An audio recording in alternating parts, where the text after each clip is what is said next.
Preseason Diaries, day 3. Let's talk about it.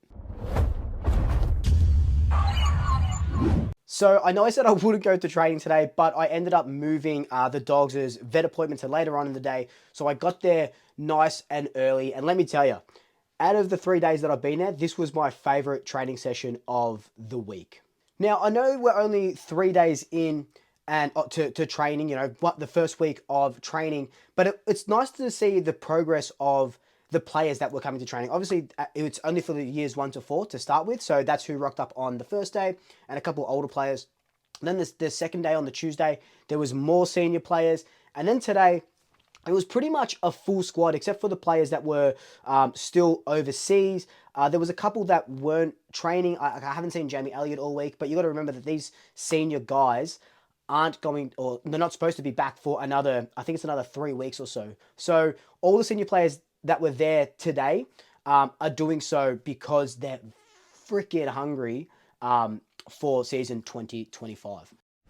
What I did love to see, though, was, 37-year-old Scott Pendlebury out today, first one on the track, and he looks, we say it all the time, right? And it's such a cliche to say he's aging like fine wine, but when he is aging like fine wine, that's all you can say, because he looked absolutely magnificent, just in ripper form, right? Ripper form. And, he's having the kick with the guys at the start. And then he was probably one of the standouts during training. And at some points, he was coaching some of the groups as well, like in the groups that he was in, that he was training with. He's like, stand there, da. So that was really cool to see, and just shows that he does have that coaching bug. We know this, and hopefully in a few years, that means that maybe he comes back to coach the Pies. Who knows? But it was really nice to see him, the oldest guy in the competition now, I think, out there nice and early, 3 weeks before he needed to start. So the first hour just consisted of lots of running. The boys were running up and down that oval, and then they started to do like just your fundamental stuff that we saw on Monday and a little bit on Tuesday as well. It was just ball skills. It was tackling. It was hip and shouldering the shot, what would you call it? Like the tackle bag almost that the coaches had. But then after that, they started doing full ground drills, and it was a lot of transition work and just a lot of running. You know that run and gun that Collingwood's been known for the last couple of years. It kind of dropped off a little bit this season. Well, not a little bit. It pretty much dropped off a lot this season. It looks like they're trying to bring that back, where it's just that not so much chaotic ball, but perfect chaos, where we are breaking lines, we're hitting those 45-degree targets, and it's just consistent 1-2s and a lot of running.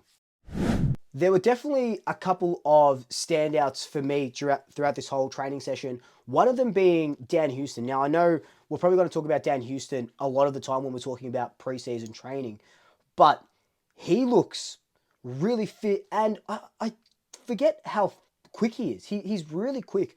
And we talked about it when he was getting those 1-2s and stuff, but now seeing him with more senior players around him, it looks like, they will use him off halfback, obviously, but he will push into the midfield. Mason Cox said this a couple of days ago, that they'll look to use Houston in the midfield as well. So I dare say, be prepared to see him in the midfield, just because of that explosiveness. And he's just got such a good kick on him. And he was just hitting targets going forward, left, right, and center. So that was really, really encouraging to see. Of the kids, though, TJ, I thought, put in a body of work this week, but mainly today, I thought he looked really good today. Finn McRae was back today as well, so he hadn't trained all week. He came back today. He was training with the half forwards, moving up the ground a little bit. I don't know, man. Like, I know it's like the inside mid is his preferred position, or that midfield is his preferred position. He played half forward a bunch of times when he was playing in the seniors this season. And, what did he kick? 3 goals against West Coast. I just don't think the half forward spot is his position. I feel like if you're trying to vie for that midfield spot and you get pushed to the half forward spot, it's kind of like what happened to Tay Adams. It was kind of like that graveyard role. He's got 1 year left on his contract. What does that mean going forward? Do we see him play mainly half forward in the VFL? So that's going to be a time will tell sort of thing. And if we see his half forward role develop in training, or was this just a one-off? So he's going to be a watch for the next couple of training sessions that we've got coming up. One thing I want to note as well is Darcy Cameron left the ground after about 10 or 15 minutes. He went down into the rooms. He came back out, did a bunch of running. Not sure what happened there. I don't think it's anything serious because he did come back out. Harry Perryman was wearing the number 12, which was obviously Josh Carmichael's number last season before he retired. So be prepared for Perryman to wear the 12 going forward. And it's looking like Houston will wear the number 9. In training, he was wearing Jordan De Goey's number 2, whilst Jordan De Goey is in Qatar, looking at that groin and looking at his leg issues, because a fit and firing De Goey is what we need in 2025. Now, one thing that's gotten me very, very excited. I was like a kid on Christmas morning, right? A kid on Christmas morning. Reef McInnes training fully with the backline. And I've been calling for this for months now, and it's finally coming into fruition. We saw it a couple of times on Monday and Tuesday, but today he trained just fully with the backs, and it was really cool to see, because we know he's tall, can take a good mark, can read the ball really well. He's got a good kick on him. There's no spots for him in the midfield. There's no spots for him in the forward line. Could he be that Nathan... Oh my God, why did I say Nathan? Could he be that Nathan Murphy replacement that we've been calling for? Is he Jeremy Howe's natural successor? He is going to be that third tall option, because he's about 196 or so centimeters the last time I checked. So that's very interesting to me, and it's very, very exciting. He was getting the 1-2s off Darcy Moore. He was going up against Billy Frampton, going up against Bobby Hill, just all of these little things. And I think he's going to be a secret weapon. I really, really believe that if he can lock down that sort of third defender or the halfback role in training, we might see that come round 0, come round 1, come round 2, early on in the season, where we throw him right into the deep end, much like we did Charlie Dean last season as well. You remember that Billy Frampton didn't play the first couple of rounds because we tried Charlie Dean out. I thought it was good exposure for Charlie Dean. He debuted in round 0. I think he lasted about 3 or so rounds. Could Reef McInnes be that experiment that we go with in the first couple of rounds? Because he is quick, because he is agile, because he's very smart, it can read the ball really well. I think he's going to be incredible in that back line. And I'm so excited to see how he progresses more throughout the preseason, when we start getting match simulation, when we start getting full ground match simulation, the two Collingwood teams playing against each other. Like I said, this was the most encouraging training session I've seen this week. I think mainly because, pretty much all the senior players were there, right? Seeing Pendlebury go about it, Mitchell, Maynard, Frampton was there. I don't think I saw Mason Cox. There were a couple of players that I didn't see. Didn't see Tim Membry.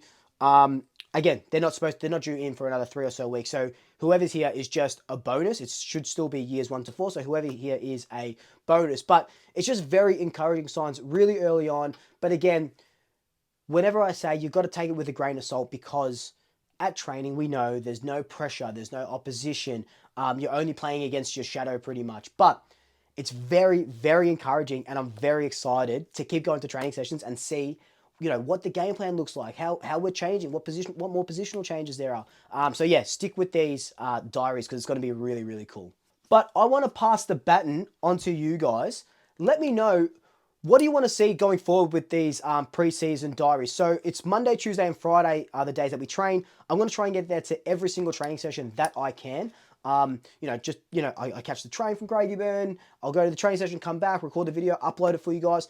But on Monday, do you want me to focus on 2 or 3 players instead of, everyone? Or do you want me to focus on maybe, one sort of drill? Like, I'm very mindful of, and there was a comment that I forget where the comment was, but I'm very mindful of not recording full drills, because, even though they're just fundamental drills, I don't want it to be sort of like IP infringement where Craig McRae calls me up and says, you can't fucking record these, bro. Like, this is opposition analysis. Like, stop doing it. So I'm very mindful of that. So that's why I'm only showing bits and pieces. But do you want me to focus on 2 or 3 players on Monday and Tuesday? Or let me know your thoughts down below, what you want to see more of as these diaries, get better, because they're going to get better. And I'm so excited that I get to share these with you if you can't make training. But until then, like, comment, subscribe, tell your family, tell your friends, tell your pets, and until next time, double shackers, I'll swoop you later.